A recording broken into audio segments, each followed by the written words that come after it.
En los últimos meses se está pasando algo curioso, y es que en redes sociales se habla cada vez más de Dios. Hay jóvenes que vuelven a decir que creen, influencers que hablan de fe y mucha gente que sin saber muy bien por qué empieza a hacerse preguntas profundas. Pero una cosa es hablar de Dios y otra muy distinta es vivir como si Dios existiera. Mi invitado de hoy no habla de Dios desde un púlpito ni desde un plató. Eugenio Sanz es hermano marista y misionero. Ha vivido décadas en algunos de los lugares más duros del planeta, trabajando con personas que no tienen nada y dando su vida literalmente a los demás. Hoy no vamos a hablar de religión desde la teoría, vamos a hablar de la fe, de propósito, de qué significa entregar la vida y de si creer en Dios hoy es una moda o no, o una respuesta a un vacío real. Da igual si crees o no crees. Yo creo que esta entrevista va de cómo vivir una vida que merezca la pena.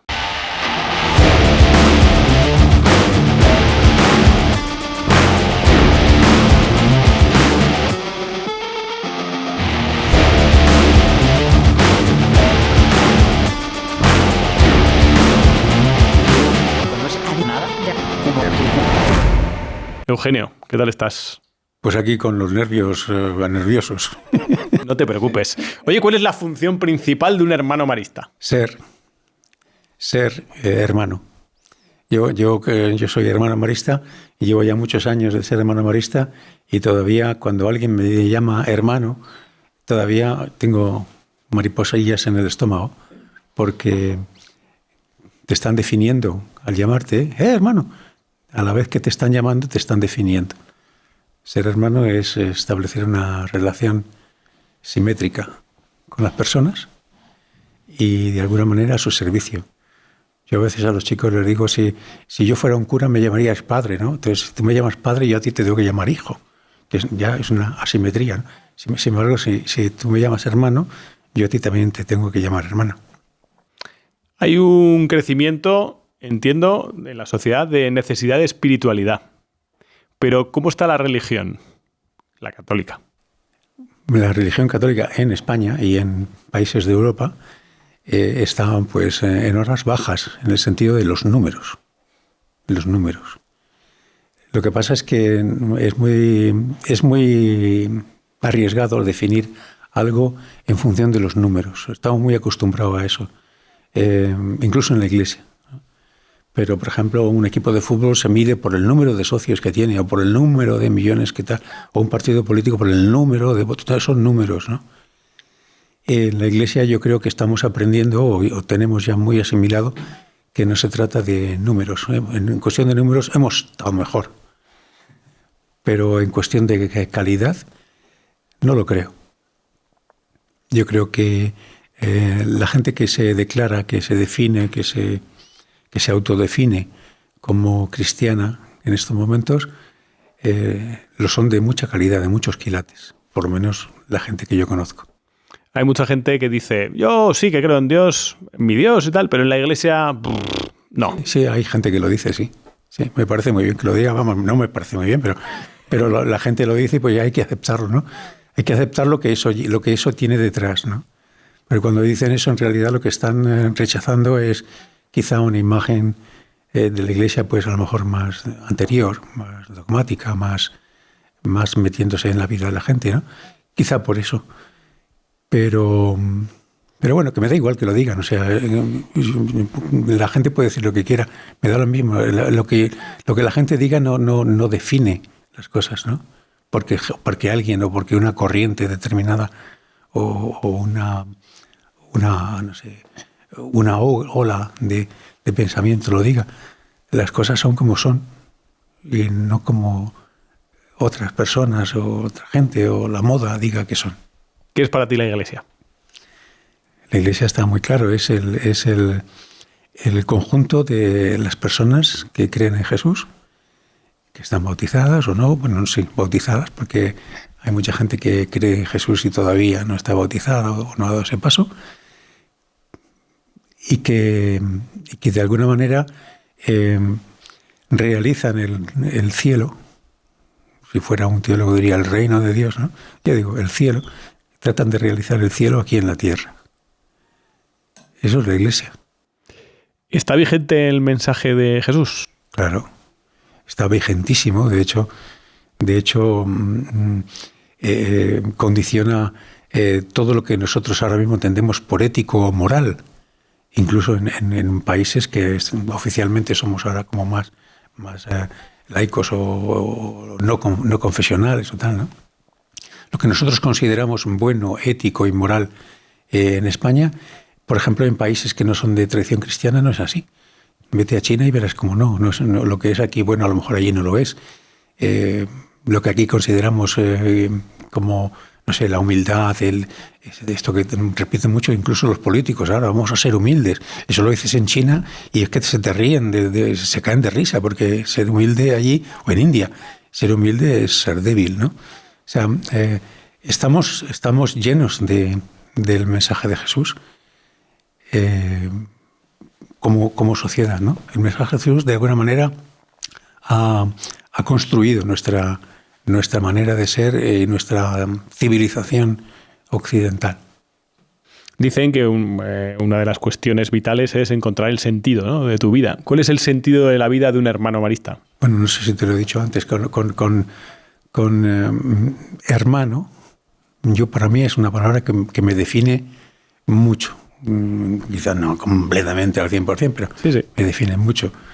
Es decir, somos personas que lo que queremos es seguir a Jesús y lo que queremos es darle a conocer, sobre todo a niños y a jóvenes.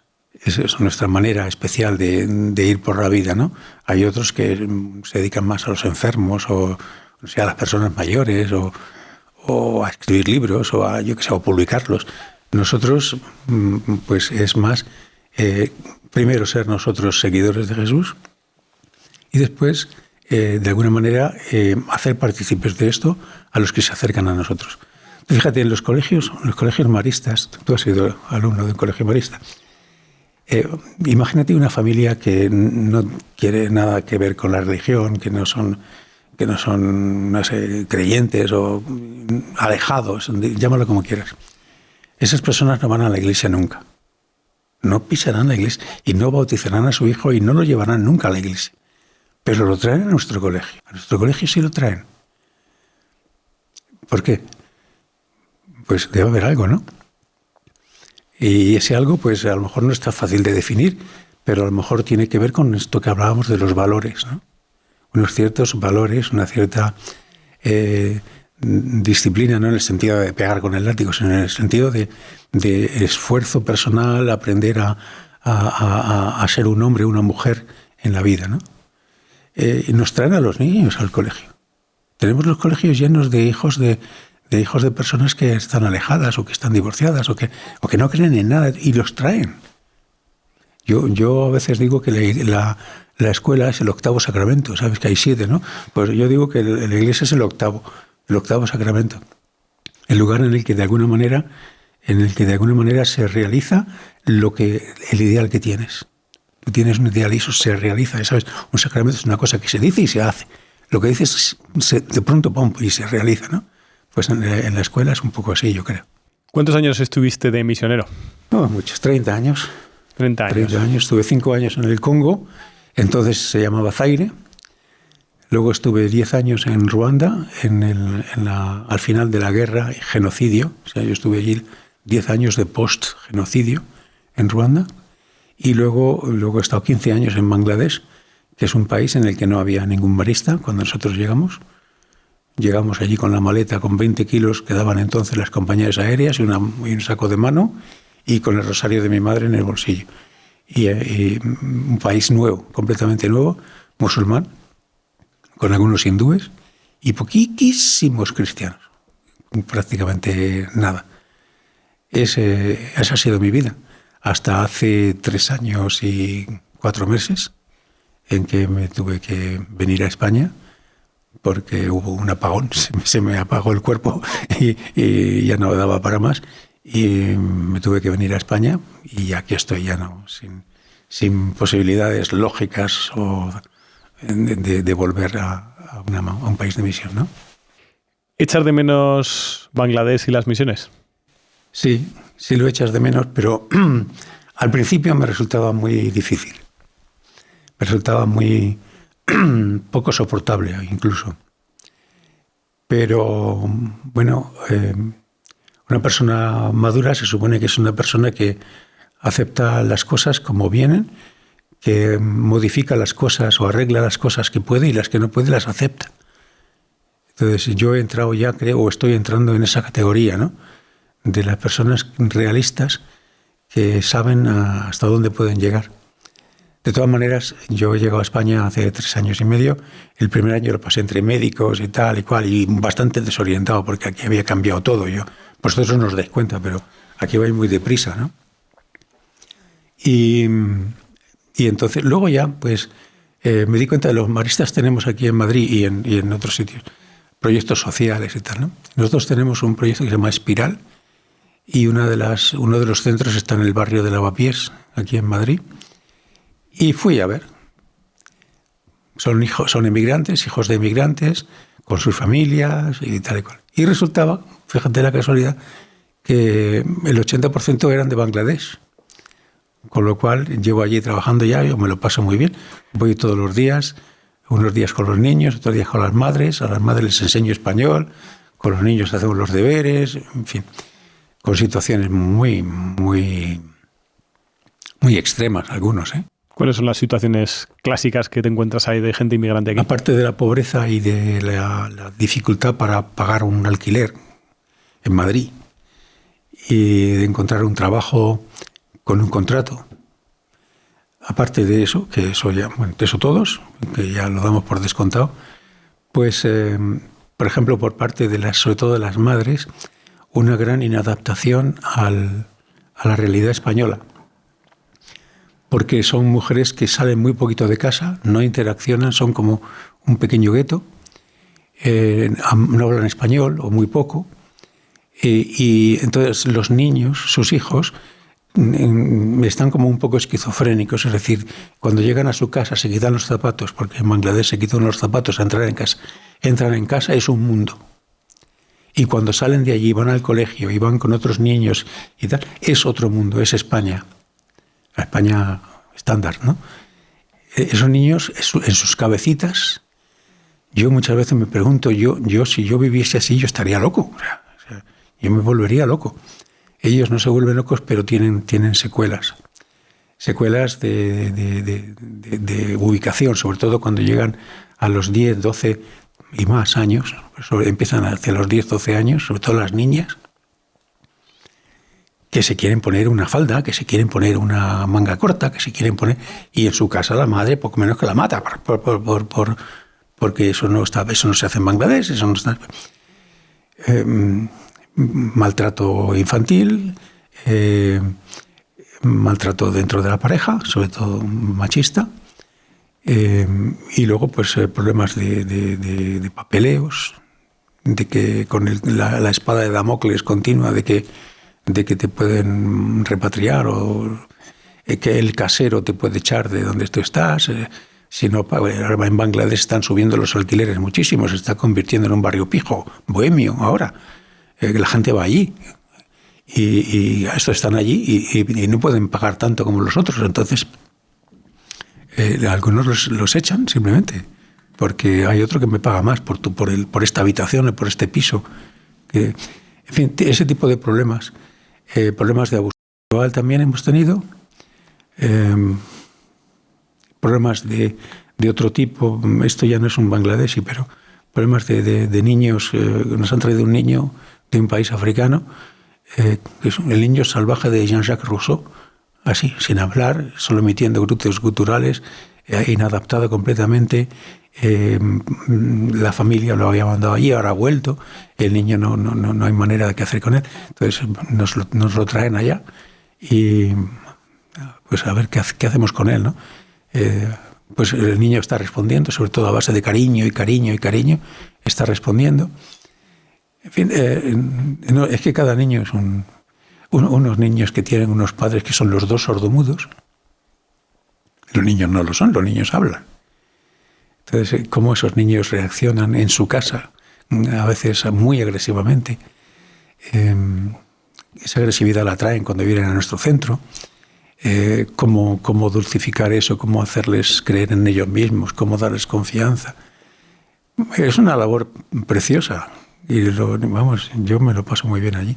Porque los niños podrán tener la situación que quieran, pero los niños son todos buenos, no hay niños malos. Los niños no son malos. Si rebobinamos... Sí, porque hemos empezado por el final. Sí, pero bueno, es interesante también decir, así acaba un misionero. Aquí en España, haciendo cosas, pero... Eso es muy bueno. Así acaba el misionero. Está bien. Pero ¿cómo empieza un misionero? Es decir, esto te propusiste tú, te postulaste, te dijeron, Eugenio, al Zaire. ¿O siempre habías tenido un poco la vocación de decir, joder, me gusta la aventura? Fui yo. Yo desde que era... Hay una etapa de formación nuestra que la llamamos el noviciado. Yo desde ahí ya, cada vez que venía el provincial, yo le daba la plasta a más no poder, que yo quiero ser misionero, que yo quiero ser misionero, me miraban así, me decían... Y bueno, pues aquí quedaba la cosa, ¿no? Y de repente el primer añito que yo terminé ya los estudios y estaba trabajando en un colegio en Villalba, un día se presenta el provincial de la época y me dice, ¿tú querías ir al Zaire? Digo, sí, pues vas en agosto, ¿qué te parece? Digo, ¡joder, divino! Entonces me fui a Bélgica 3 semanas a aprender el francés. Yo ya lo sabía un poco porque entonces en clase, en lugar de inglés, se daba francés. En mi época yo soy muy mayor.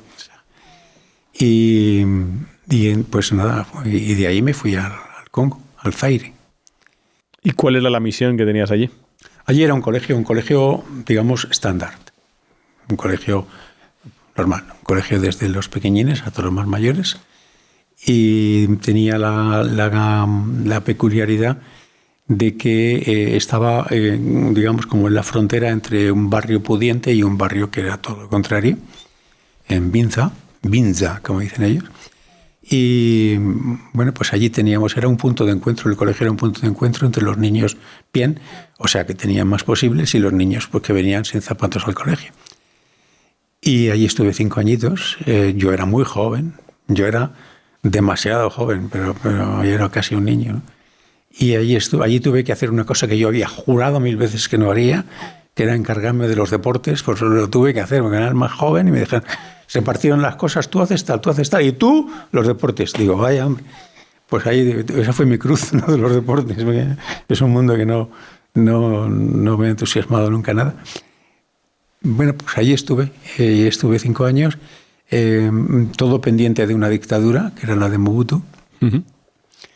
Y pues nosotros teníamos contactos con la gente de la embajada de allí, de España, en Kinshasa. Y un par de veces subieron a decirnos, oye, tener preparada una bolsa o algo, porque está la cosa muy chunga. Y pues en cualquier momento podemos llamaros que hay repatriación o lo que sea, ¿no? Bueno, nosotros la verdad es que nos lo tomamos bastante a broma. El asunto, esto digo, no lo de la misión, lo de la bolsa. Pero sí, vivimos algunas situaciones un poco, no sé cómo llamarlas, estrafalarias, o sea, de estos caprichos que tienen los dictadores, como de un día a otro, de la desmonetización. De un buen día a otro cambió los billetes, la moneda, o sea, los billetes de 10 y de 5 zaires, que se llamaba la moneda. O sea, de hoy para mañana todo el dinero que tienes no vale. Y te dicen que puedes ir a cambiarlo al banco, pero los bancos los tienen cerrados. O sea, un robo. Sí, ¿dónde está la pelotita? Un robo, atraco a mano armada a todo un país. La gente a la puerta de los bancos, amontonándose, oleadas, gente que moría atrapada entre las rejas, sangre. O sea, la desmonetización del Congo eso lo recuerdo como una de las atrocidades más cínicas que yo he podido ver, ¿no? He podido asistir, ¿no? Pero bueno, aparte de eso, ya sabes tú, son como malos cuartos de hora, ¿no? ¿Qué pasa? De vez en cuando se pasan malos cuartos de hora, pero en general, como la gente con la que estás es gente que de alguna manera aprecia lo que haces y te quiere, pues te lo pasas muy bien, ¿no? Yo me lo paso muy bien.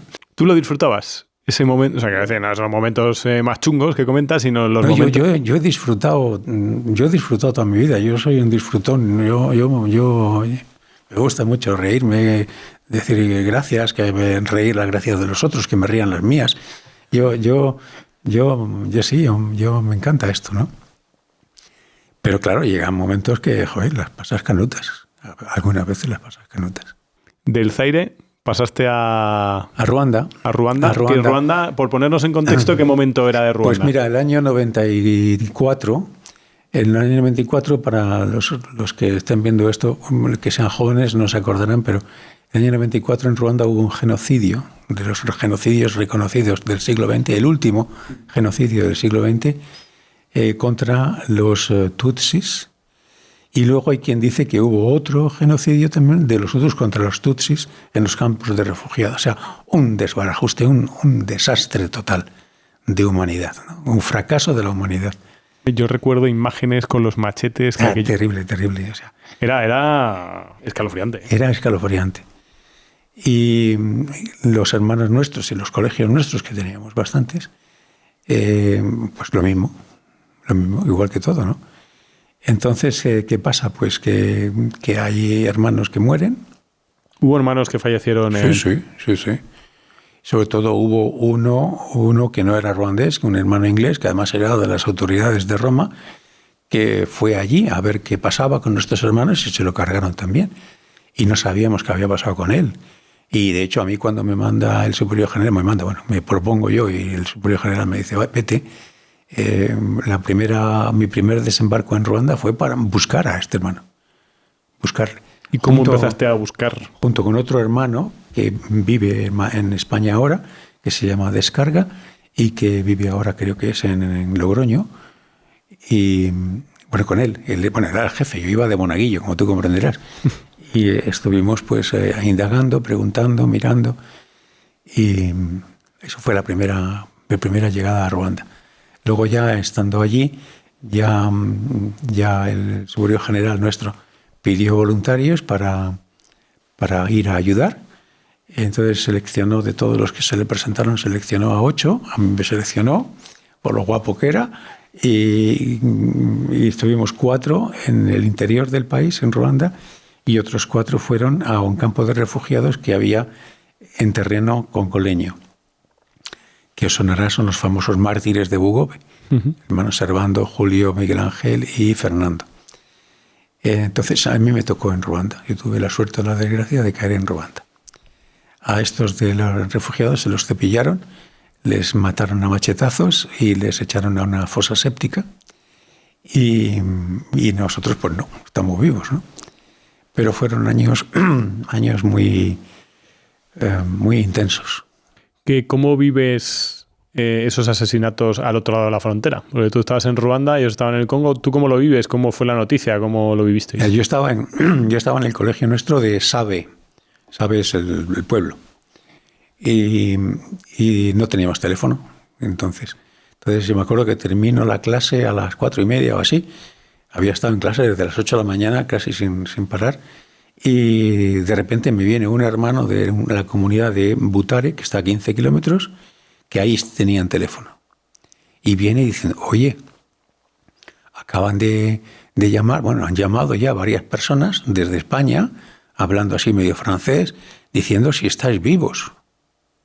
Digo, leche. Pues me quedé así. Y no se me ocurrió más que ir y poner la radio exterior de España, que allí es la manera que teníamos en aquel momento. No había internet. Era la manera que teníamos de comunicarnos y tal, de enterarnos de las cosas. Y efectivamente, según pongo la esa, ya están hablando. De entonces decían 3 hermanos maristas, luego fueron 4. Y ya dije, jolín. Entonces me fui corriendo con el hermano al teléfono, ya hablé con la familia, con gente de aquí, con maristas de aquí, decir, nosotros estamos bien y tal. Así fue como yo me enteré del asunto, ¿no? Yo había estado con ellos solamente 3 meses antes, porque habíamos tenido una reunión todos los hermanos ruandeses, los Hutus, los Tutsis, los que estaban dentro del país, los que estaban fuera, los misioneros extranjeros. Todos tuvimos una reunión que era fue una especie de catarsis, de reconciliación, fue muy bonito aquello, en Nairobi, que era tierra neutral. Y ahí estuve con estos hermanos. Me acuerdo que me tocó en la misma habitación, eran habitaciones de dobles, ¿no? Entonces a mí me tocó en la habitación conservando y me acuerdo hablando con él de cómo lo veían, lo que hacían. Yo le contaba lo que hacíamos nosotros. ¿Y quién iba a pensar que iba a pasar esto, no? ¿Quién iba a pensar? Los hermanos ruandeses que vivían conmigo en Ruanda decían Ya lo veríamos venir, pero yo no sé si son de esas cosas que se dicen a toro pasado, ¿no? Los hermanos de Bugove, los mártires de Bugove, fueron heroicos, realmente heroicos. Dieron su vida, estuvieron hasta el final con su gente y fueron un poco ingenuos, naïf, que se dice, ¿no? Porque quizá pensaron que con ellos no se iban a atrever, pero se atrevieron. Se atrevieron por algunos dan razones, unos porque pensaban que tenían dinero, que tenían algunos dólares. En el diario de uno de los hermanos, del hermano Miguel Ángel, había, no sé si 200 o 300 dólares. Decía, aquí hay 200 castañas, decía él, en español, para que no entendiese nadie más. Y otros que porque tenían un aparato de radio con el cual se comunicaban con Europa, que era verdad también. Todo eso que son cosas sin... Y fueron motivo de asesinato, o sea, no sé, fue una cosa muy, muy turbia, muy fea, muy... ¿Por qué?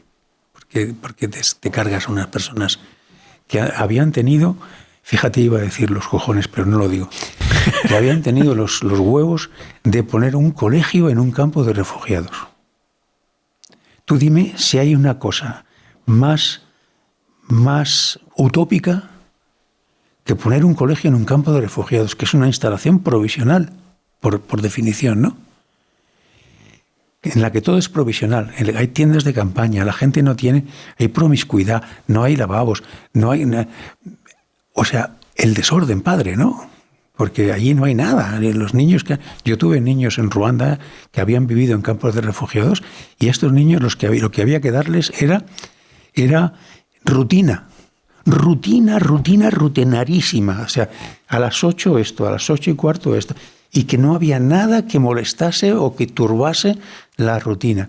Porque habían vivido tal caos en sus vidas que lo que necesitaban era eso, aburrimiento. O sea, aburrimiento en el sentido de rutina. Pues en un campo de refugiados estos tíos montaron un colegio con tablas de madera. Dime tú si hay un acto de fe más grande que este en el mundo. ¿Y quiénes fueron los asesinos? ¿Fueron los...? Eso nunca se ha sabido, porque no se sabe. No se sabe. Pero claro, tuvieron que ser... hay quien te lo dice. Según a quien le preguntes en Ruanda, te dice que es el contrario, ¿no? Estos fueron ellos. No lo sabemos. ¿Y quién fue el primero que llegó allí a intentar deshacer el entuerto que ya estaba deshecho? ¿Quién fue el primero que fue allí? ¿Algún hermano que fue a ver qué...? Ya te digo, este hermano inglés, era un hermano inglés, hermano Chris Mannion. Fue allí con la venia, digamos, del superior general. No, pero me refería a los que habían fallecido, digamos, quién recuperó los cuerpos, quién hizo... Este hermano que te he dicho antes, Descarga, fue el que los encontró, porque él estaba en el Congo, en una comunidad en Nyangezi, a unos 40, 50 kilómetros por selva, o sea, por carreteras de estas de pum, pum, pum. Y fue allí, porque no había noticias suyas, y allí lo que llaman la radio tam-tam, es decir, que el boca a oreja, allí funciona mucho. Entonces les llegó esa de que allí pasaba algo. Y entonces se cogió el Land Rover que tenían y con otros se fueron allí a ver qué pasaba, y hablando con gente y tal y cual, nadie quería decir nada, la mayoría de la gente se había marchado, habían huido, allí no quedaba, creo ya, la desolación, ¿no? Y pues los encontraron se les veía en la fosa séptica, los cuerpos allá abajo.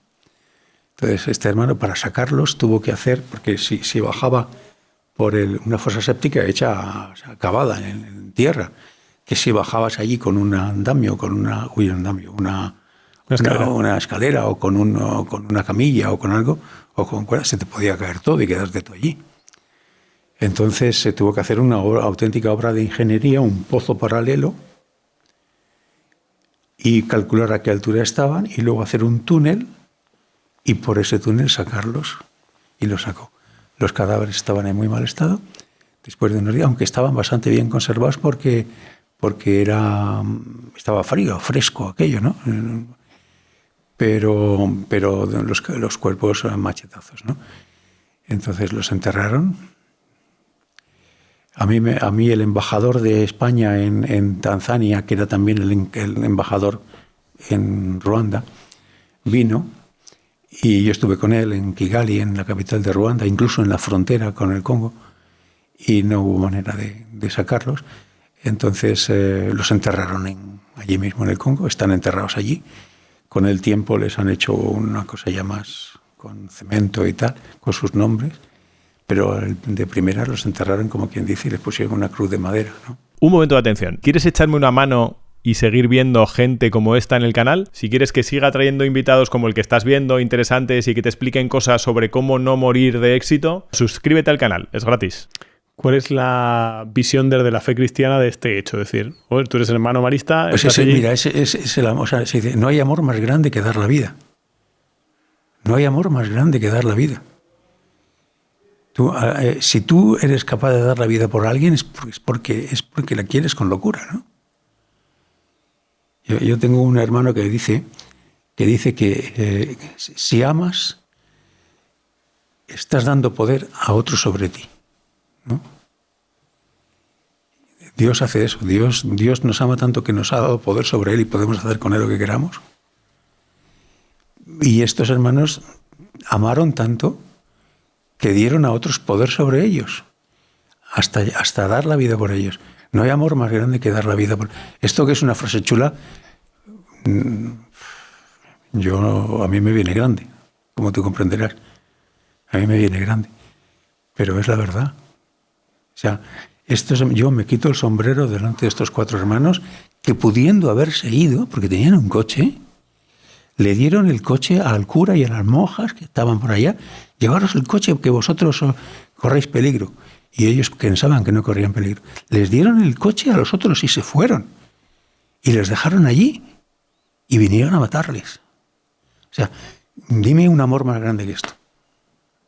¿Es un poco ingenuidad o es fe? En decir, no te preocupes, confiamos en que aquí... Es fe, ingenuo en el sentido de... Ingenuidad en el sentido de no pensar mal de la otra persona, no pensar que la otra persona te puede hacer. En ese sentido, sí. No en el sentido de chuparme el dedo, ¿no? Sí. En el sentido de pensar que la otra persona es tan buena como tú, a lo mejor. En ese sentido fueron ingenuos, sí. ¿Es conveniente tener miedo si eres misionero? Lo vas a tener de todas maneras, o sea que... Te va a pasar algo, ¿no? Sí, hombre, en algún momento o en otro vas a pasar miedo, sí. Sí. ¿Qué quieres que te diga? ¿Y tú cómo lo gestionas el miedo cuando te ha pasado alguna de pues regular decir, nada más, regular nada más. Porque el cuartico de hora ese, ¿no? Yo me acuerdo, bueno, la verdad es que esto del miedo tiene una cosa, que es en el momento que te pasa, te pones gallito. O sea, te pones allí como diciendo, aquí estoy yo. Pero cuando ya ha pasado, te entra un tembleque de piernas. Yo me acuerdo de una reunión en Bangladesh, esto ya fue en Bangladesh. Un problema de tierra, de una cosa un poco tonta, ¿no? Nosotros teníamos que traer al colegio que estábamos construyendo, había que traer electricidad, que no había. Entonces, para traer electricidad teníamos que traer y poner de estos postes de la luz, pues me parece que eran 3 los que había que poner. Y más los tenías que pagar tú, todo tú, ¿no? Entonces, y para uno de los postes de luz se plantó en un cementerio musulmán. Yo no sabía, esto lo hizo el ingeniero, o sea, habló con la gente y tal, ¿podemos poner aquí? Sí, pues sí, se ve que pagó algo y plantaron eso. Bueno, pues al cabo de los meses se ve que cambió algo en la composición del consejo musulmán de allí del cementerio y un buen día que no tenemos luz. Bueno, pues al principio no te asombras porque allí eso era bastante normal, quedarse sin luz. Pero claro, 1 hora, 2 horas, 3 horas, un día, y ves que los demás tienen luz y el más tonto eres tú que no tienes. Pues ya te vas. ¿Qué pasa? ¿Qué pasa? Vamos a la garita esta donde están la luz en la carretera y resulta que nuestro fusible, bueno, son unos fusibles que no son fusiblones, ¿no? El nuestro estaba arrancado, se lo habían llevado. Pero leche, ¿quién se ha llevado esto? Y entonces nos enteramos que el consejo este de los musulmanes de la Porra lo habían cogido. Pues, y sin decirnos por qué. Empiezas a indagar y resulta que te lo han cogido porque has plantado un poste de la luz en Tierra Santa, en cementerio, y que, claro, eso es un ultraje y que eso es un no sé qué y no sé cuántos. Bueno, pues a ver cómo lo arreglamos esto. En el fondo era cuestión de dinero, pero bueno. ¿Cómo lo arreglamos esto? Pues convocan a mí y a un cura en el pueblo. Llego allí, me dijeron, vete con el coche, tú vete marcando, vete con el coche, no vayas andando, se podía ir andando perfectamente. Pues llego allí con el coche, me bajo del coche, el cura y yo, al cura le dejan a la puerta porque era tribal. No le dejaron ni entrar. Y yo me veo en una sala como esta.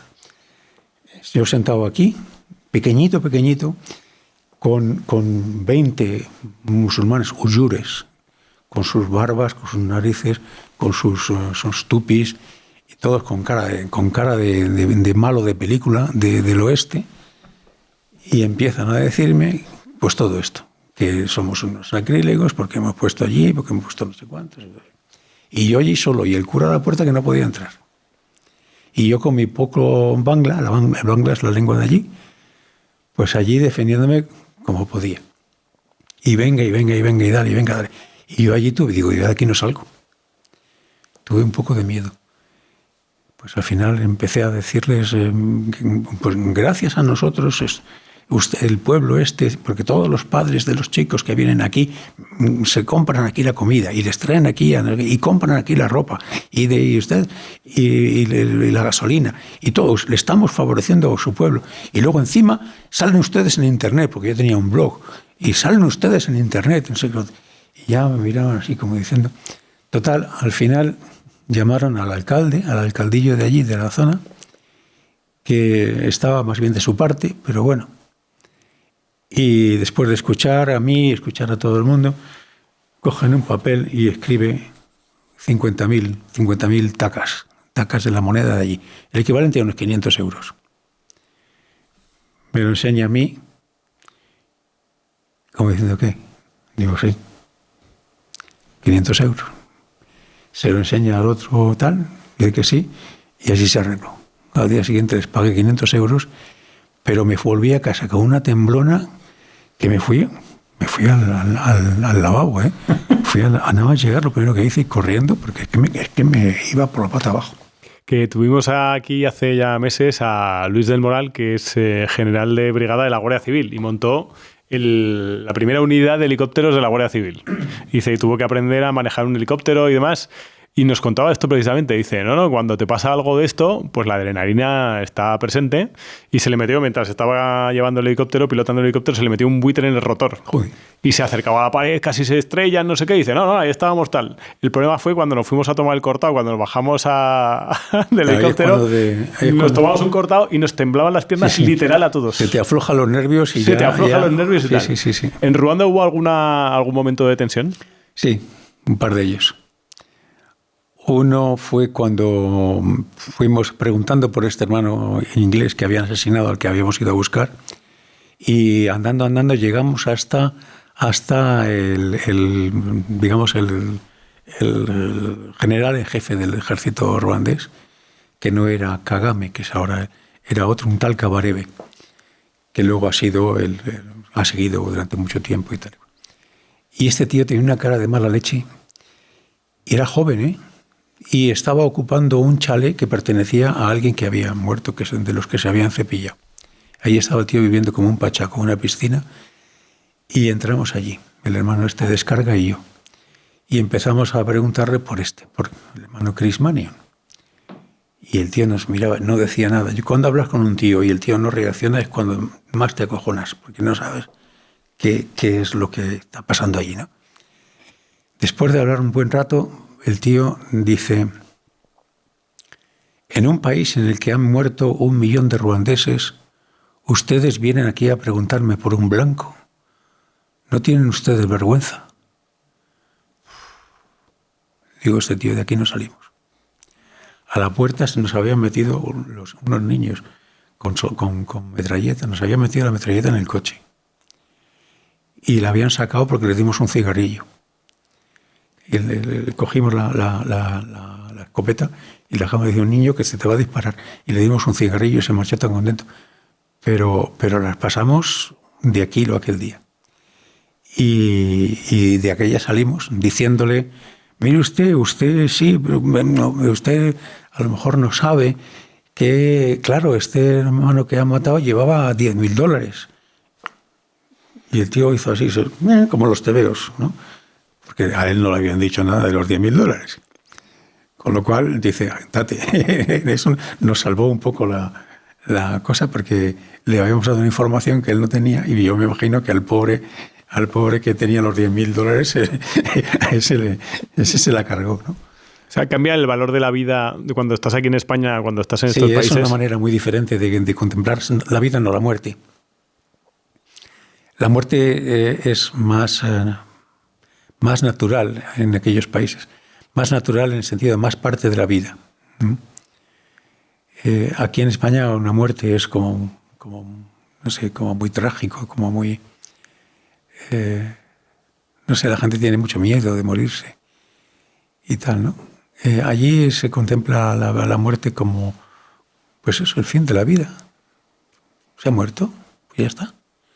Y cuando hay un accidente y mueren 100 en Bangladesh porque se ha dado la vuelta a un ferry, que pasa todos los años, que un ferry se dé la vuelta y todos los que van en el ferry se ahogan, ¿no? Muchos. Aquí ni nos enteramos. Pero aquí, por ejemplo, pues lo que estamos viendo todos los días, un accidente con 40, pues claro, es una tragedia, y lo es, ¿no? Pero 40 muertos en Bangladesh no valen tanto. Valen mucho menos que aquí. Es como más... Bueno, así ha pasado. También influye el ser musulmán, ¿no?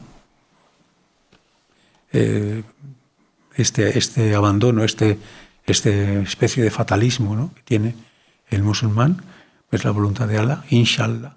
Nosotros decimos ojalá, inshallah. Es otra cosa. ¿Cuál es la situación más extrema que has visto de situación de una persona como misionero? Muchas, yo no sé qué decirte a esto. Yo te podría empezar a contar. No sé. Yo he visto, por ejemplo, unos vecinos nuestros. Era una familia de 3. La mamá, un hijo de unos 13, 14 años y un niño de unos 6. El padre acababa de morir hacía poco antes de que nosotros llegáramos. Era donde nosotros íbamos a hacer el colegio. Y este señor se había muerto porque los señores que fumigan las plantaciones de té mueren muy jóvenes, 40, 45, 50 años, de cualquier tipo de cáncer que te puedas imaginar, porque se están bañando en veneno todo el santo día, echando la fumigación sin protección, sin máscara, sin nada. Bueno, se había muerto. La madre, el niño pequeño era completamente minusválido. Ahora no se dice minusválido. Se dice discapacitado de nacimiento. Necesitaba la atención de la madre las 24 horas del día. En las plantaciones de té de Bangladesh hay una ley que dice que solo un miembro de cada familia puede trabajar para ganar los 2 euros al día que ganan. Y si un miembro de la familia deja de trabajar, o ponen otro, o la familia la expulsan. Entonces, se muere el padre, la madre necesita 24 horas al día con su niño, el niño pequeño, por supuesto. Entonces, el niño de 13, 14 años, un tal Yosim, que ahora se ha hecho una torre el tío, se le acaba la infancia en un día. Va al entierro de su padre y al volver del entierro tiene que ir a trabajar en lugar del padre a la plantación de té. Y como es un niño, en lugar de darle 2 euros, le dan solo 1. Chúpate esa. Situaciones injustas, inicuas, así. ¿Y qué haces? ¿Y qué haces con ello? ¿Qué puedes hacer tú? Te da una sensación a veces, porque tampoco es cuestión de sacar la cartera y empezar a repartir dólares, que no es eso. No es eso. Familias una casa a la que fuimos, se había muerto la madre. La madre se había muerto de asma. ¿Pero quién se muere de asma, por Dios? Por no tener el inhalador, porque no tenían dinero para comprar un inhalador, que no vale nada. Pero no tenían el dinero. Y vamos a esa casa, está el padre y el niño lo teníamos en el colegio, gratis. Se llamaba Ponuel. Y llegamos allá y el padre, bueno, como si hubiera ido Dios a esa casa, vamos. ¡Ay, han venido aquí los hermanos! Yo fui con una hermana marista, porque en Bangladesh trabajamos con las hermanas maristas. Y la hermana Juliana. Y que ustedes comen aquí, ustedes han venido a mi casa, ustedes... Manda al niño a por un pollo. Viene el niño con el pollo, lo despiezan, o sea, estuvimos 2 horas hasta que el pollo estuvo preparado y el arroz, y comimos ahí en su casa. Y yo me decía, si es al revés, o sea, si este señor viene a mi casa y yo le meto en nuestro comedor y le saco un té, un café o un sándwich, lo que sea, para mí eso no supone nada. No supone nada. Porque eso no ha roto para nada mi presupuesto. Tengo más. Le doy un saco de galletas y todavía me queda otro saco. ¿Me entiendes? Pero para él se gastó en que yo comiera el sueldo de semana y media.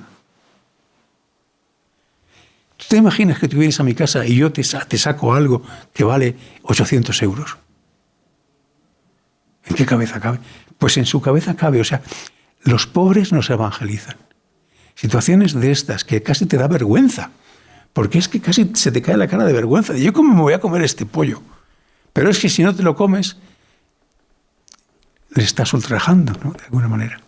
Oye, ¿qué te ha dado estar con pobres? Pues esto que te he dicho, me han evangelizado, me han hecho más cristiano. O, exagerando un poco, me han hecho cristiano. Casi iba a decir. Porque no hace falta que sean cristianos para que te evangelicen, ¿eh? Pues sí. Te puede evangelizar un musulmán o un hindú. Y los pobres me han evangelizado. ¿Qué lecciones sacas de ser misionero? ¿Qué moraleja de historia sacas de ser misionero? Si tú eres misionero o ONG, en esto estamos igual. Estáis empatados. En esto que voy a decir ahora. Tú vas a un país en el que hay una situación, o una etnia, o lo que sea. Yo voy a las plantaciones de té de Bangladesh y digo, joder, pero si esto está muy mal organizado. Esto se hace así, se hace así. Vamos, un plan. O sea, esto tiene arreglo. Vamos a ver cómo buscamos un dinero, escribimos un proyecto, buscamos donantes. Yo soy un profesional de esto, ¿no? O sea, yo vengo aquí y yo soy el misionero guapo, blanco y rico, que aquí esto lo va a arreglar. Miau. Tú vas a las misiones, lo que llamamos aquí las misiones, tú vas a un país en desarrollo a aprender, no a enseñar. Yo cuando en Bangladesh al principio, antes de empezar el proyecto que era propiamente nuestro, yo estuve 5 años viviendo en la selva con otra hermana en una caseta, en una choza de adobe y con el techo de uralita, eso sí. Y pues allí nos metimos. Y claro, la gente, pues, mira esto, tío, porque éramos una casa más bueno, estaban un poco separadas las casas, pero era una casa más en aquella zona. Y vino el obispo a vernos. Hola, ¿qué tal, hermanos? Muy bien. ¿Pero ustedes están viviendo aquí? Sí, aquí estamos viviendo. Pero ustedes no, ¿por qué no se van a vivir en la parroquia que les da aquí, el cura les da a usted unas habitaciones? No, nosotros queremos estar aquí, no se preocupe usted. Y me dice a mí el obispo, ¿y qué hace usted? Digo, pues mire usted, muy fácil, señor obispo. Yo les doy clases de informática y ellos me enseñan vida. Salgo ganando. Informática en la selva daba yo, o sea que... Te iba a preguntar, imagínate, informática en la selva. Allí había luz cuando había, y cuando no, pues no había, claro. Me ha colgado el ordenador. Otra vez. Hubo que comprar un grupo electrógeno, y con el grupo electrógeno, que estaban en el colegio, ¿no? Entonces, cuando no se iba la luz, pues todo el mundo acostumbrado a que se iba la luz, pero yo no podía trabajar sin luz. Entonces encendía el grupo electrógeno, echaba gasol y lo que fuera, el grupo electrógeno, y claro, que hacía un ruido del demonio. Total, dentro de clase no lo podía tener, porque ni me entendían los niños lo que yo les quería decir. Tenía que sacarlo fuera. Pero entonces el de la clase de a la hora, que se... Oye, tú, que está el ruido... Tuvimos que buscar un rincón en el que un cable largo, donde hiciera poco ruido. No, aquello fue muy interesante. Otro acto de fe, mira. ¿Pero qué es lo importante aquí? Porque la gente me decía, pero ¿cómo les das clase de informática si no tienen que comer? ¿Y a eso qué respondías? Pues lo del pez y el pescado. Si yo le doy un pescado, o el pescado y la caña, ¿no?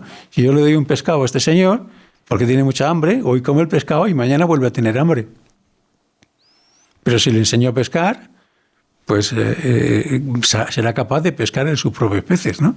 ¿Cuántos años estuviste en Bangladesh? En Bangladesh, 15 años. Claro, en 15 años tú tendrías niños en un principio que tendrían 5 o 6 años y acaban siendo bigardos de 20, 21. Yo tuve, bueno, y ahora por Facebook no veas. ¿Tenéis contacto con ellos por Facebook? Sí, mucho. Bueno, que un poco cada vez menos, ya sabes tú que las cosas se van olvidando, pero sí tengo contacto con muchos de ellos. ¿Y hay alguna historia de cogerle a los 6 años y decir, mira este tío o esta tía? Yo muchas veces a los chicos, a los niños que yo tenía ya antes de venirme, cuando ya llevaba a lo mejor 12, 13 años en Bangladesh, yo les decía, yo he estado en Bangladesh más tiempo que tú. Y me decían, ¿qué dices? Digo, sí, tú llevas 7 años y yo llevo 12. A pesar de eso, hablas el bangla mejor que yo. ¿Y hay alguna historia de algún chaval, alguna chica que te sientas orgulloso de decir, joder? Pero este te voy a contar uno que es de Ruanda. Vale. En Ruanda hubo un chico, se llama Silvestre, el tío. Yo lo tuve en clase y yo sabía dónde estaba su casa y dónde vivían. Era una familia muy pobre. La familia vendió la vaca para que el chico viniera al colegio. Era como una inversión que hacían. Yo vendo la vaca y luego este chico estudia y nos paga en nuestra vejez, ¿no? Bueno, una especie de contrato familiar. Pero el caso es que la familia era miserable. Y un día en el patio, que a mí me gustan mucho los patios, pues hablando allí, no sé qué, ya fuera de lo que es la clase, ¿no? Clase formal, pues hay bromas, a veces hablar de fútbol, a veces hablar de no sé qué, pero a veces hablar de cosas serias también. Y yo un día estaba preguntando ahí unos cuantos, ¿tú qué vas a hacer cuando termines aquí el colegio? ¿Qué quieres hacer? Y va y me dice, yo quiero ser ingeniero aeronáutico. Miren, yo me tuve que aguantar la carcajada, porque claro, yo había visto su casa. Y la familia había tenido que vender la vaca para que el chico viniera. Sí. Bueno, ahí queda la cosa. Con esto de Facebook, años más tarde, un buen día recibo un request, como se dice, una petición de amistad del chico este. Pues lo acepto y tal y cual. Hola, ¿no? ¿Qué tal? ¿Cuánto tiempo sin vernos? ¿Dónde estás? Estoy en Estados Unidos. Digo, leche. Y me manda una foto del diploma de ingeniero aeronáutico por la Universidad de no sé cuántos y otro papel con el contrato, su contrato con la Boeing. Me tuve que comer con patatas mi carcajada.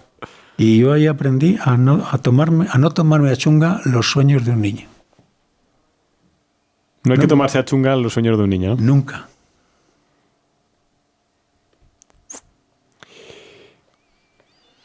¿Qué se aprende una vez que estás en la misión y demás? ¿Cómo se ve la inmigración desde España? ¿Cómo creéis que vemos la inmigración desde España? Pues la gente que viene aquí, que llega aquí, suele ser gente de dinero. ¿Sí? Claro, que han reunido el suficiente dinero como para venir aquí. ¿Sabes lo que cuesta venir a España? ¿A Europa? Porque no es el billete de avión. Es la gente que has tenido que sobornar en Ruanda, en Congo, en Bangladesh, los que vienen por la vía africana, en cada país que pasan, hay que 1.000 euros aquí, 1.000 euros allá, 1.000 euros allá. O sea, esa gente se ha gastado la pasta de toda la familia para llegar aquí. Uh-huh. Luego llegan aquí y viven bastante miserablemente. Pero las fotos que mandan a sus casas siempre se las hacen con unas gafas de sol, fumándose un cigarro y al lado de un coche bueno. Porque claro, después de lo que han pasado y tal, encima no van a decir estoy viviendo aquí como un esclavo. Pero muchos están viviendo muy mal, bueno, ya lo sabéis, ¿no? Están haciendo los trabajos que nosotros no queremos hacer. Toda esta gente que se queja de que los migrantes, no sé qué, yo les diría, pon a tu hijo a poner las multas en la manzana, o pon a tu hijo a echar asfalto a ver cuántos quieren, o pon a tu hijo a subir ladrillos. Eso no quieren, eso quieren que lo hagan los inmigrantes, pero tampoco quieren inmigrantes. O sea, para mí es una locura eso. O sea, nos están sacando las castañas del fuego esta gente. Están haciendo lo que nosotros no queremos hacer, porque aquí ya en España, si no vas a la universidad, es que no eres nadie. Y vas a la universidad, ¿para qué? Para engrosar las filas del paro, porque no hay trabajo para la gente. O sea, aquí estamos locos. Tú cuando has vuelto dices, estamos locos, ¿no? Estamos porque yo estoy aquí. Pero desde allí me parecía que aquí estabais locos. ¿Cómo se trabaja con un adolescente para tener ascendencia sobre él? Porque la adolescencia, vosotros trabajáis, los hermanos, con niños y con adolescentes. Sí, la adolescencia es un poco chunga.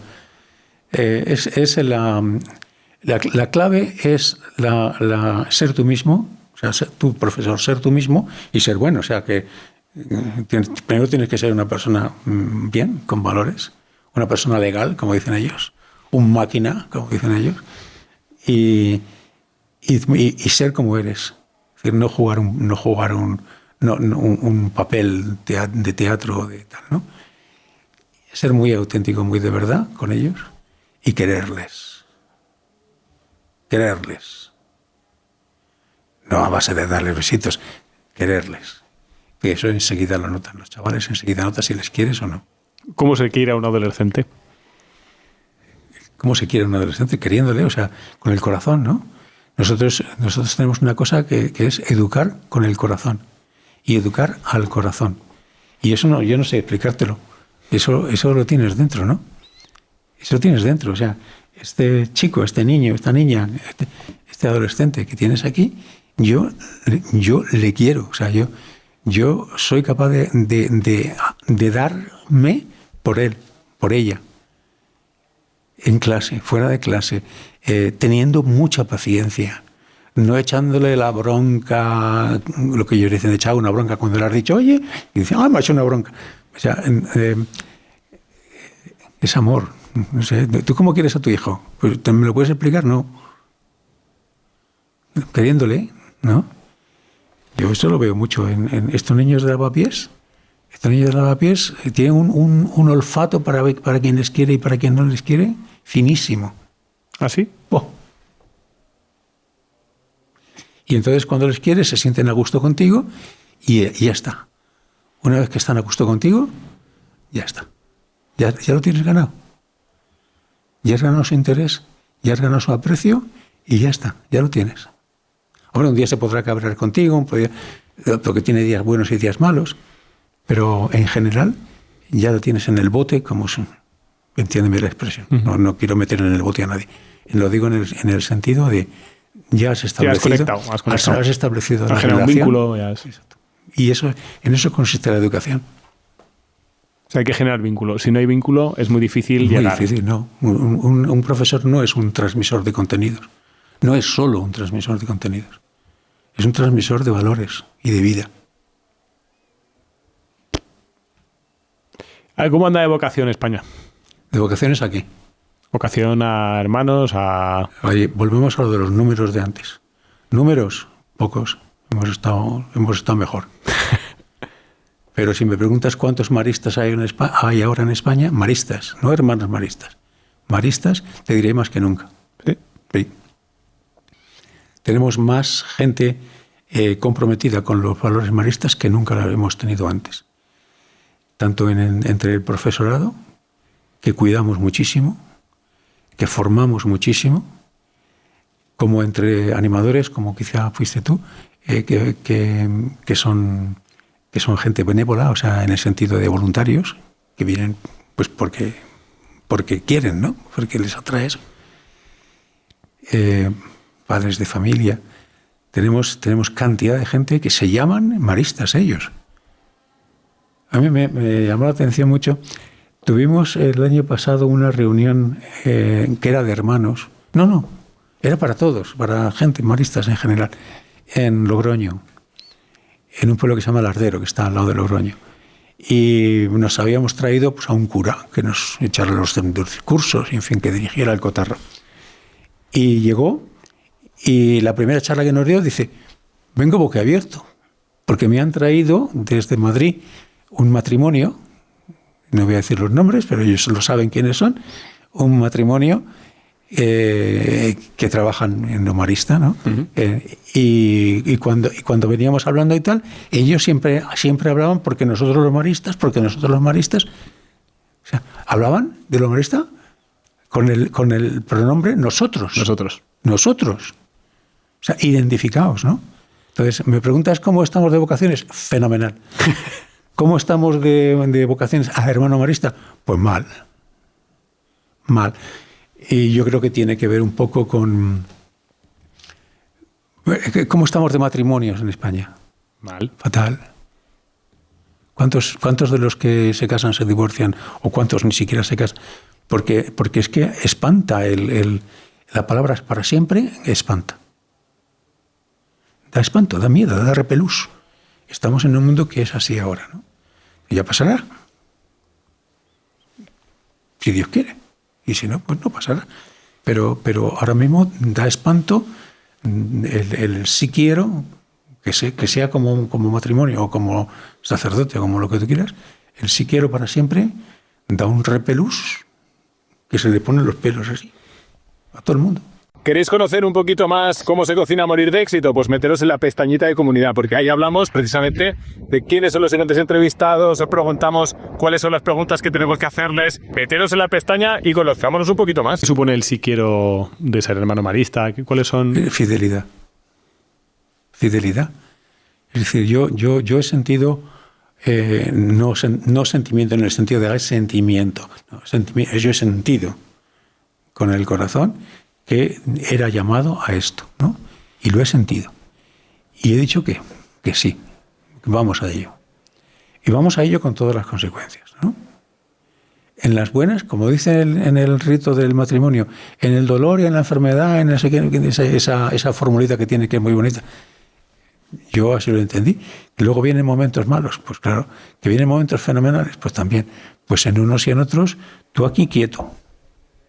Porque tú sabes, tú tienes un primer amor del que te fías y ahí sigues, fiel. Es la fidelidad. No está muy de moda, pero es la fidelidad. ¿No has echado de menos alguna vez tener otra vida? Me lo he pensado. Sí, claro que me lo he pensado, ¿cómo no? ¿Cómo no me lo voy a pensar? Somos humanos. Sí, claro. Antes de ser marista y después de ser marista. Claro que lo he pensado. Todo el mundo que eso es una cosa normal. Pensar que cómo hubiera sido mi vida de otra manera y tal. Sí. ¿Y a qué te agarras cuando dices, pues aquí estoy? Pues a lo bien que me lo paso y a lo feliz que soy. O sea, es que claro. Eres disfrutón, ¿no? Claro, es que, lo que te he dicho antes, hay malos cuartos de hora, pero el día tiene 24 horas. O sea, hay malos cuartos de hora. Yo sé que hay gente que a veces por el carácter y tal, pues lo pasa peor y más tiempo, ¿no? O entra en una depresión, y gente que descubre que se ha equivocado. Sí. Bueno, que es normal. O sea, decir que eliges una cosa y dejas de hacer otra. Por lo tanto, sí. La duda está presente. Por supuesto. Yo no seré ni el primero, no seré el primero que critique a nadie que cambie de opción. Porque estas cosas pasan, ¿no? Y a veces uno toma una decisión sin haberla pensado bien o con alguna no sé, iba a decir fuerza no ya física, sino fuerza moral o fuerza como que te obligaba a hacer eso y tal y cual, tanto para casarte como para ser religioso. Yo lo entiendo, pero yo creo que, o sea, la cosa es ser fiel. ¿Habría que cambiar algo para que los hermanos tuvieran otra vida? Es decir, que se casasen en otras religiones o en otra... No, mira, eso los curas podrías... De hecho, se está discutiendo siempre que si los curas... Es una discusión habitual. Es una discusión. Porque hay quien dice que el celibato no entra en la esencia del sacerdocio. Hay quien discute lo contrario, pero en la vida religiosa no. En la vida religiosa el celibato es la esencia misma de la vida religiosa. ¿Por qué? Pues porque es ofrecer tu amor entero y verdadero a Jesucristo, a Jesús. O sea, no se comparte el amor, se comparte, solo se da a Jesucristo. No, perdona, o sea, es la esencia, digamos. Perdona, yo tengo tanto amor como tú o más, a mí no me vas a ganar en amor tú. No. Quiero decir que... No, que no vamos a discutir en cuanto a amor, sino... claro, es que es eso. O sea, claro que el amor no está ausente de mi vida, clarísimo que no está ausente de mi vida. Está ausente de mi vida ¿cómo se dice? La sexualidad en el sentido de físico, ¿no? La genitalidad, digamos, ¿no? Pero hay muchas maneras de ser fecundo y de querer y de ser querido. Había un chico musulmán en Bangladesh. Bueno, no tan chico, tendrá ahora, tiene 39, 40 años. Vamos, éramos más jóvenes los dos, ¿no? Y este chico, pues, nos hicimos amigos, muy amigos. De hecho, me sacó de algunos apuros bastante buenos. Y este chico, claro, me decía, mi madre el otro día estábamos hablando de ti por la noche y mi madre lloraba. ¿Por qué lloraba? Dice, porque este hombre con lo bueno que es, fíjate, y ahora la noche, él solo. Está la mujer sufriendo. La madre sufría porque, pobrecito, ¿no? O sea, como... Y entonces, claro, ¿cómo le convenzo yo a un musulmán que esto de el celibato que hay entre ellos, esto no existe, ¿no? En los hindúes sí, pero en los musulmanes no. Y entonces un día, no lo hice a propósito, pero vino a verme y tal, estuvimos allí y tal, y luego pues nos fuimos por el pueblecito donde la plantación de té, fuimos por las casas de la gente, y de todas las casas salían niños y ya venían a abrazarme, brother, que me llaman brother, y ahí venían, y yo les daba un caramelo, y sacaba a la madre, y las madres nos hacían así, o sea, amor a raudales. Y nos invitaban a té, ven, tómate un té aquí, los tés que nos tomamos aquel día, yo no sé. Y ya al final me dice, ahora entiendo que tu vida es fértil, de una manera diferente de la mía. Porque vio el amor que hay alrededor de un religioso, o que puede haberlo. Un hermano también me explicó, otro hermano que no digo el nombre, pero me dijo... Es que muchas veces, o sea, no podemos tener un compromiso más que con Dios, el amor a Dios y demás, porque muchas veces nos piden irnos a cualquier sitio y nosotros tenemos, digamos, la obligación de ir a donde nos manden porque tenemos una misión que hacer. Es decir, no es compatible muchas veces con la vida del matrimonio. ¿Es así o no? No. El hecho de... Bueno, uno de los aspectos del celibato es la libertad de movimientos. Eso es. Uno de los aspectos. No es ni de lejos el más importante, pero es un factor. Yo a veces lo decía en Bangladesh, mira, si yo tuviese... Porque yo me montaba en autobús o en un taxi o en cualquier sitio y enseguida te miraban y así medio en inglés, medio en Bangladesh, te preguntaban, ¿tienes mujer? ¿Te estás casado? ¿Tienes hijos? Y claro, yo ya aprendí que no había manera de convencer y que si decías que no estabas casado, ya tenías palique para las 6 horas que duraba el viaje. Y yo ya al final ya decía que sí, llevaba una foto de mis sobrinas y decía, pero por quitarme los de encima, sobre todo, ¿no? Pero es bastante inexplicable, sobre todo en algunas culturas. Ahora, como... Entonces, a lo que iba, yo les decía, ya con gente que ya te entendía un poco más, ¿no? Que eran cristianos o que te conocían. Y yo decía, ¿tú estás contento de que yo esté aquí? Sí, claro, mucho. Pues yo no podría estar si tuviera mujer e hijos, porque a ver qué mujer le convenzo yo de que se venga a Bangladesh. Y decían, claro. Cuando tú te comprometes a ser hermano marista, ¿a qué renuncias o qué votos tenéis? Bueno, la consagración que hacemos nosotros normalmente es la misma que hacen todos. Nos comprometemos por una cosa que se llama voto, que es una promesa. Es una promesa. Una promesa. Yo prometo pobreza, castidad y obediencia. Esa es la consagración estándar. Todos hacen así. Luego cada grupo, cada congregación, cada familia religiosa, pues tiene sus características, ¿no?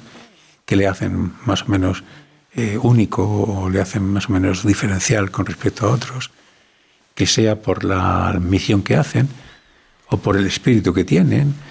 Bueno, en fin, es como una gran riqueza de matices, ¿no? ¿Y por qué ser marista y no ser agustino o jesuita o...? Pues bueno, en mi caso porque yo soy antiguo alumno del Colegio de los Maristas y a mí me gustó aquello. O sea, yo en el Colegio de los Maristas de Talavera, en el que yo estudiaba, yo vi allí hermanos que me gustaron muchísimo cómo vivían, qué hacían y de alguna manera, como los niños reaccionan un poco por imitación, ¿no? ¿Cuántos niños quiere ser Mbappé? ¿No? Pues a mí me pasó lo mismo con los maristas. Yo quiero ser marista. Y aquella primera intuición infantil, pues se fue consolidando y resultó que era una llamada, creo yo, que era una llamada seria. ¿Recuerdas algún hermano que fue ejemplo para ti? Sí, claro. Además ha muerto hace poco. Ha muerto hace poco el hermano José María Ferre. Era el hermano que teníamos como más referente, ¿no? Que íbamos al colegio antes de la hora. A lo mejor el colegio empezaba a las 9, nosotros estábamos ya a las 8, dando la lata y jugando y tal. Y me acuerdo que él nos bajaba pan y chocolate y luego se quedaba con nosotros y nos llevaba de excursión. Y no sé, era como... yo quiero ser como este tío, ¿no? Y no solo había más, pero vamos, como me has dicho uno, pues este. ¿Recuerdas hermanos que te hayan marcado en la vida? Sí. ¿Cuáles son los hermanos que más te han marcado y en qué te han marcado? Bueno, no voy a decir muchos, voy a decir ¿Por qué te dejarás alguno? Voy a decir un extranjero para que nadie, si acaso alguien ve esto, para que nadie se ponga celoso. Voy a decir un extranjero, un hermano, un australiano, Charles Howard, que fue superior nuestro. Y este hermano confió en mí, más que ninguna otra persona, yo creo, en mi vida. Confió en mí, en lo que yo, más que en lo que yo hacía, en lo que yo podía hacer, en mis potencialidades ocultas, ¿no? Me ofreció una amistad incondicional y una confianza incondicional, que se mostró luego en hechos concretos en muchas cosas. En muchas cosas que no voy a decir aquí, pero sí. ¿Cuál dirías que era la principal virtud de este hermano? La virtud suya, pues era un hombre muy ecuánime, era un hombre muy tranquilo, era un hombre como inaccesible al paso del tiempo, en el sentido de las prisas, y tomaba decisiones, tenía ideas muy claras, tomaba decisiones muy claras en ese sentido, sobre todo en la cuestión de ir a los pobres. Impulsó mucho el instituto nuestro hacia los pobres, hacia la solidaridad, en un momento en el que la solidaridad era una palabra casi comunista. Y luego un hombre de Dios. Hablabas con él y al cabo del rato de estar hablando con él, te dabas cuenta de que la conversación se había transformado casi en una oración. Era un hombre realmente extraordinario.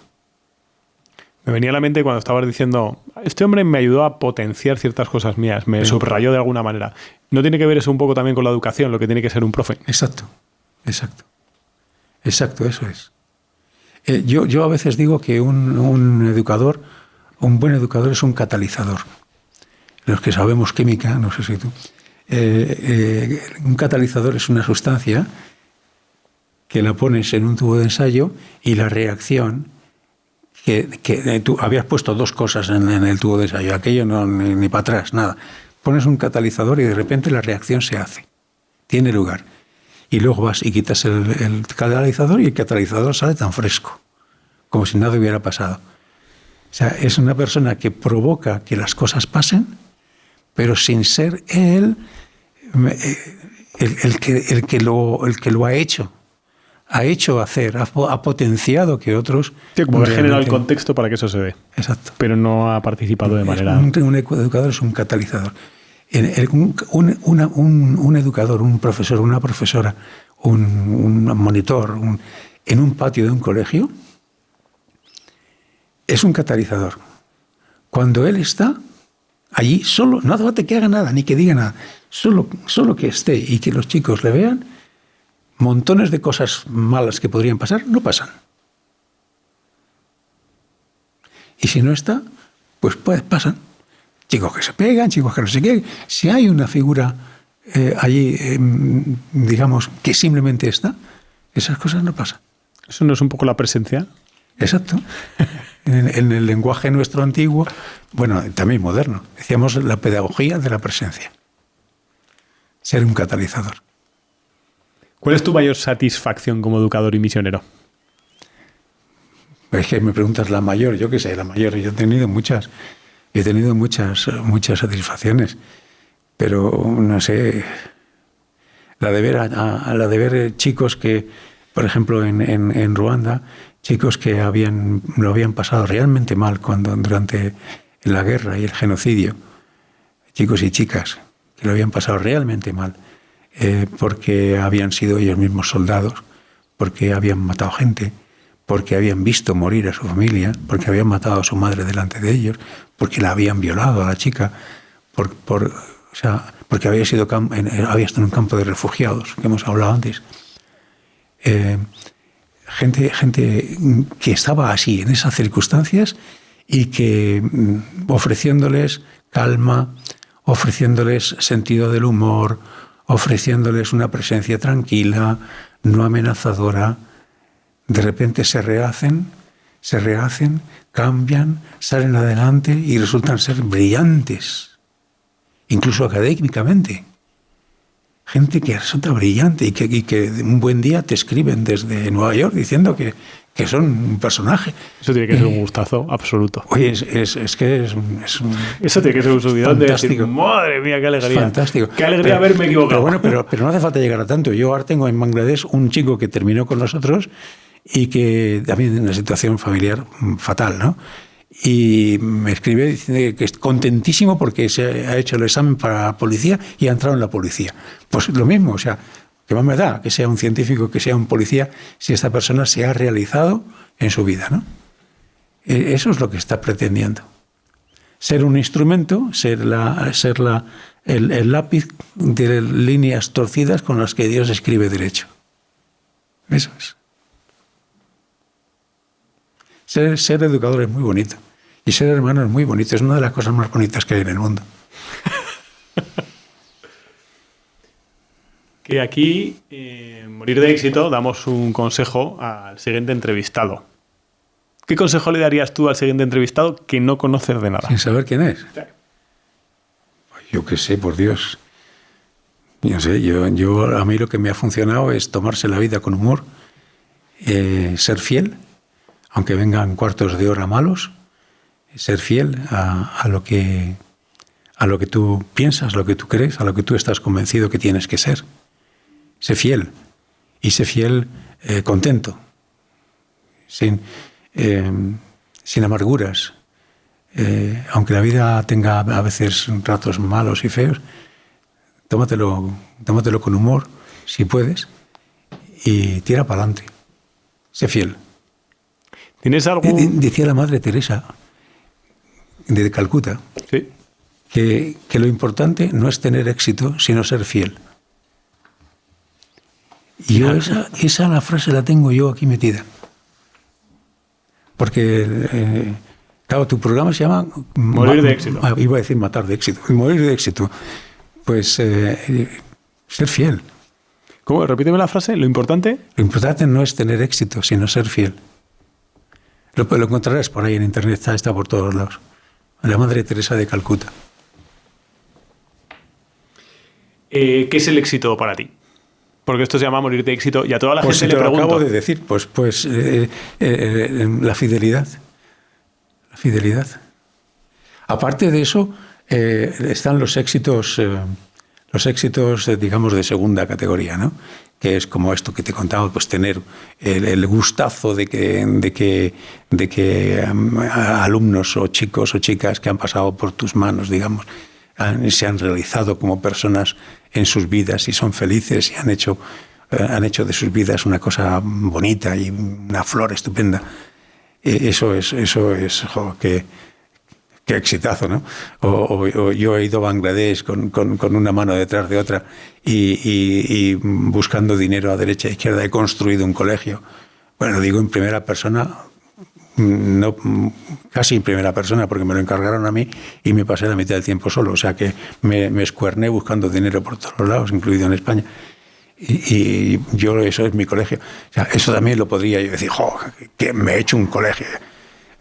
Pero te das cuenta de que ese colegio un día se va a caer. Pues, si no es por un terremoto, será porque será de viejo, pero eso se va a caer. O sea, ¿qué es lo que va a quedar de todo esto? ¿Qué es lo que va a quedar para que tú digas yo he tenido éxito? Pues es la fidelidad. De haber perseverado, es otra palabra interesante, perseverar. He perseverado hasta el final. Eso es tener éxito. ¿Se persevera lo suficiente ahora que estás aquí en España y ves un poco y analizas un poco? No, la gente se cansa enseguida. Todos los anuncios, yo oigo la radio a veces y hay un anuncio que dice, ¿y cuándo lo puedo tener? Pues hoy mismo. Hoy mismo. Hoy mismo, o sea, ya. La gente quiere las cosas ya. Yo creo que para valorar algo tiene que ser algo que te haya costado un poco, ¿no? Lo que no te cuesta nada, tampoco lo valoras nada. Una cosa que te ha costado años de estudio, años de tal, que te ha costado pasta, eso lo valoras, ¿no? O sea, lo que se valora es lo que se ha conseguido con un esfuerzo que está un poco de capa caída. Está un poco de capa caída, ¿no? Y en los colegios maristas estamos ahora insistiendo en esto. La educación en el esfuerzo, la resiliencia, que es una palabra nueva que ha salido ahora. La resiliencia, la capacidad, la resistencia a la frustración, la capacidad de esfuerzo, todo esto, que está en la sociedad. Lo que pasa es que los niños no lo ven. Porque si tú me dices un futbolista famoso, no vamos a decir quién, para no decir de qué equipo soy. Porque ya se sabes, puede decir, si dices, no, es que si dices el equipo, la mitad de los que me ven estarán contentos, la otra mitad me odiarán. Pero bueno, ese futbolista tan maravilloso que todos los niños se peinan como él y tal igual, ¿quién ve las horas de esfuerzo que se pasa entrenando? Eso no lo ven. Y sin embargo es la figura porque entrena todos los días, horas y horas y horas. Lo mismo un cantante, lo mismo un arquitecto, lo mismo cualquiera. Un músico. Decían que uno empieza a ser bueno en algo cuando lo ha intentado 10.000 horas. Sí, deliberadas de práctica. Antes de 10.000 horas ni lo sueñes.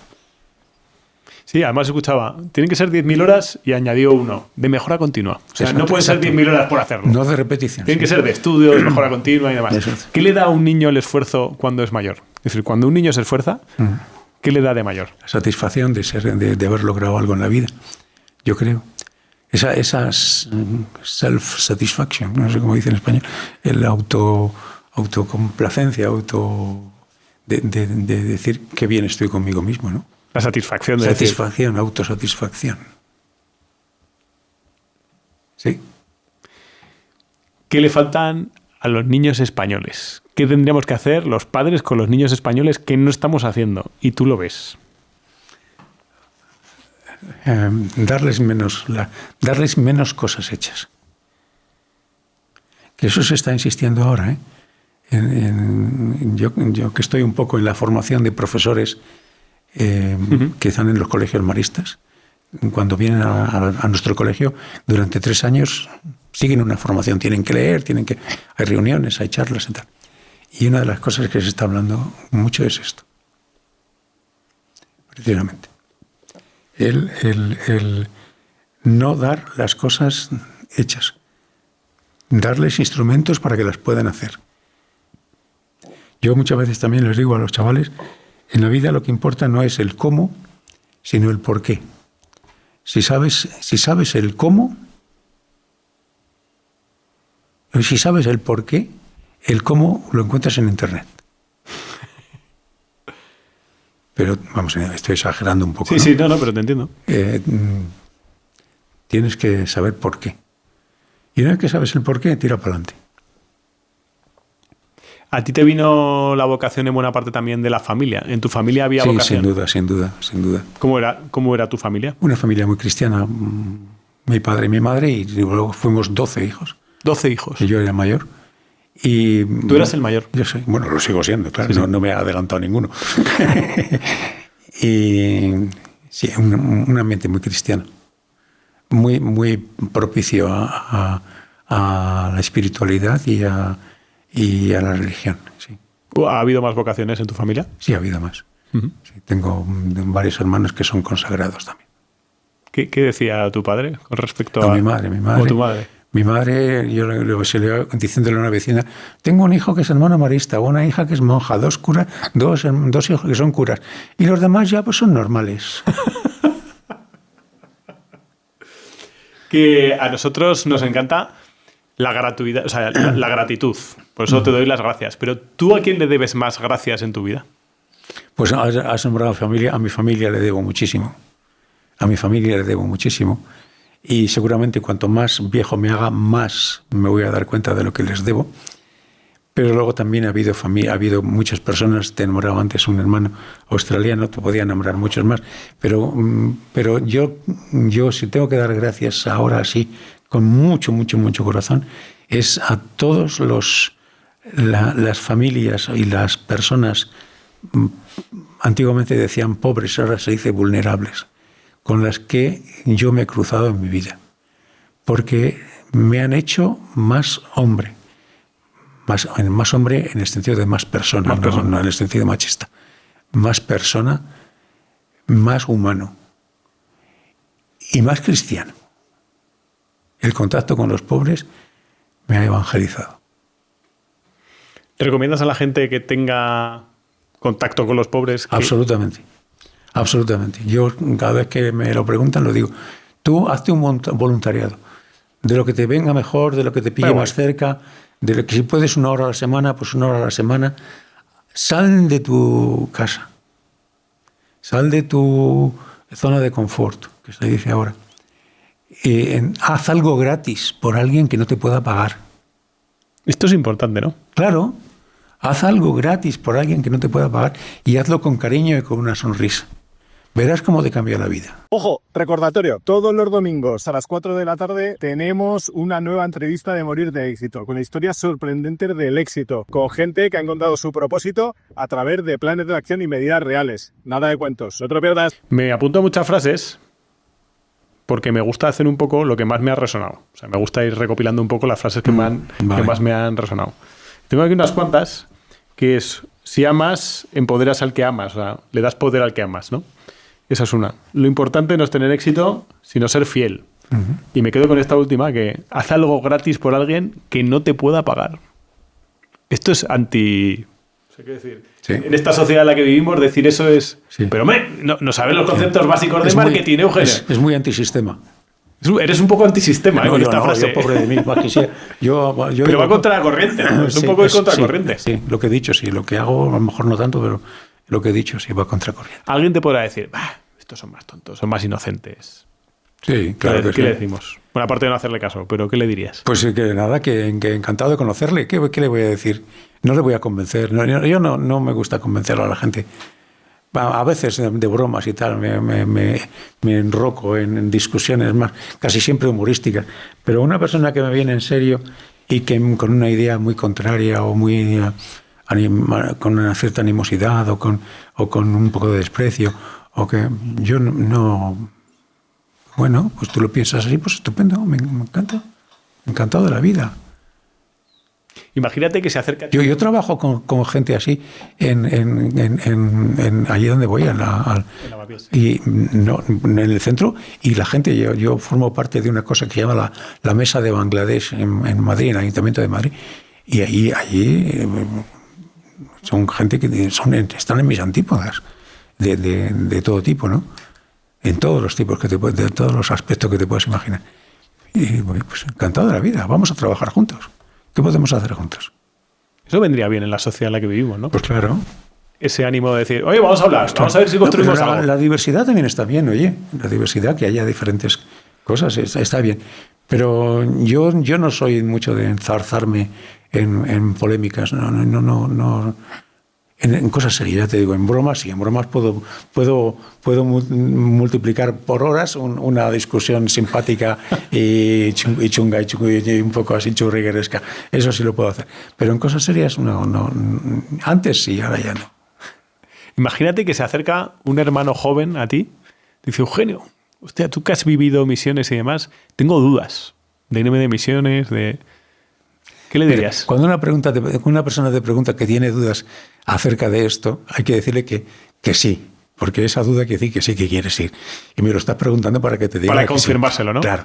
Yo me acuerdo que mi padre me decía, cuando ha venido un amigo mío, que se le murió la mujer hace ya unos años, y dice, ay, mira, ¿qué te parece? Estaba pensando en casarme. Sí, cásate, claro, cásate. Claro que sí que tienes que casar. Si me lo preguntas es porque lo quieres. Si no, no me lo preguntarías. Si alguien me pregunta, yo me estaba pensando en irme, claro, hombre, vete. Y no hay más que reír. Vete, ahora habrá que ver. Si eres una persona si eres un negado para el inglés, pues tendrás que irte a América Latina o a un sitio. Eso ya está el sitio, pero vete. Es lo que decíamos de los porqués, ¿no? Si tienes claro el porqué, el cómo, ya lo veremos. Tú con las cosas has tenido fe, ¿no? O sea, tú cuando has ido a los sitios has dicho, bueno, voy. Sí, en algunos sitios más que otros, pero sí. No, yo cuando me pusieron al frente en Bangladesh, que me dijeron, después de llevar 5 años ahí, donde te he dicho, en la selva, que me viene el jefe y me dice, oye, vamos a hacer nuestra propia escuela, vamos a hacerlo para la gente de las plantaciones de té, que son de lo más marginado que hay en el país, y te encargo a ti del proyecto. Hazme los planos, hazme los presupuestos, encárgate de la realización de todo eso. Yo nunca había hecho eso en mi vida, no tenía ni idea del asunto. Pues me puse los pantalones y dije, vamos aquí, a tirar para adelante. Y ahí ejercí un poco de cabezón y de testarudo y de dar la lata y de ser pesado y lo hice. Pero yo no daba, al principio cuando me lo dijo el jefe, yo no daba un duro por ello. Digo, hay otras personas mucho más capacitadas que yo para esto, que tienen experiencia de la vida, si yo soy un mierda. Pero luego salió. Leía un estudio hace no mucho, que era de Stanford, que decía que el 76% de las personas vivimos en una zona gris. Es decir, que ni fu ni fa. Que vamos al trabajo, pero tampoco es una cosa que nos vuelva locos. Que estamos casados, pero tampoco tal. ¿Eso qué le dirías a esa gente? Que salga. Que intente salir. Pero lo primero que tiene que hacer es darse cuenta de que está en una zona gris, porque la mayoría de esas personas no son que dicen que estamos en una zona gris, pues no nos damos cuenta de que estamos en una zona gris. Hasta que viene alguien de fuera, un estímulo externo a una persona, o un acontecimiento, una lectura, una película, un libro, que te sacude y dices, coño, si yo podría hacer de otra manera las cosas, ¿no? Pero, o sea, hay que salir de ahí. Pero claro, primero tiene que darse cuenta esa persona de que está rodeado de niebla, ¿no? ¿Cómo ves la muerte como hermano marista y como Eugenio? Pues como una parte de la vida, el último momento de la vida. Yo solo quisiera llegar allí con dignidad. Me gustaría morirme de alguna manera orgulloso de haber vivido. Sin enemigos, sin que nadie me pudiese reprochar que le he hecho mal en alguna ocasión. Así me gustaría morirme. Ahora, si me dices de qué me gustaría morirme, eso ya es otra cosa, ¿no? No. Pero ¿cómo eso, no? Y como, claro, pero esto de la muerte, mira a estos que se han muerto en el tren ayer. Esos a lo mejor no les dio tiempo a pensar. Por eso creo que esto de pensar de vez en cuando en la muerte es como muy sano. No es macabro, es sano. Pensar cómo te quieres morir y vivir en consecuencia. O sea, lo de memento mori, recuerda morir, es conveniente, ¿no? Sí. Mi padre nos decía cuando estábamos ahí, decía, de aquí no vais a quedar ni uno. Y tenía razón. O sea, la muerte es parte de la vida y hay que estar preparado porque yo creo que es la parte más importante, ¿no? La última. Es un buen consejo para la gente que estamos o pues, están en la zona gris, ¿no? Es decir, sí. ¿Qué haces ahí? Sí. Que te vas a morir. Sí. Eugenio, muchas gracias por venir a Morir de Éxito. Pues lo siento mucho por este rato, esta plasta que os he pegado, pero bueno. Ha sido un lujo. No. Esta es tu casa. Muchas gracias por haber venido. Muchas gracias a ti.